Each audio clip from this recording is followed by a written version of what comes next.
இருக்கட்டும். ஆனா இந்த மாதிரியான ஒரு தலைவர்களுக்கு பாதுகாப்பு இல்லை அப்படின்னா சக மனிதர்கள், சாதாரணமான மனிதர்களுக்கு எப்படி பாதுகாப்பு இருக்கும் சொல்லுங்க? அப்போ இதை கண்காணிக்கணும் இல்லையா?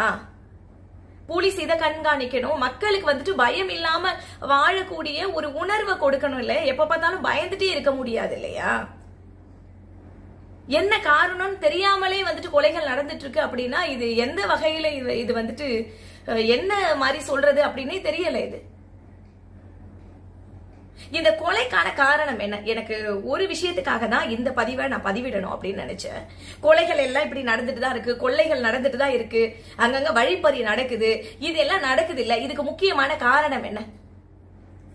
இதை யாராவது, எவ்வளவோ கற்றறிந்த மேதைகள் இருக்காங்க, பெரிய பெரிய ஞானிகள் இருக்காங்க, வல்லுநர்கள் இருக்காங்க, இதுக்கு ஒரு சொல்யூஷனே கிடையாதா? புதுசா கோர்ஸ் வருது இல்லங்க, இதுக்கு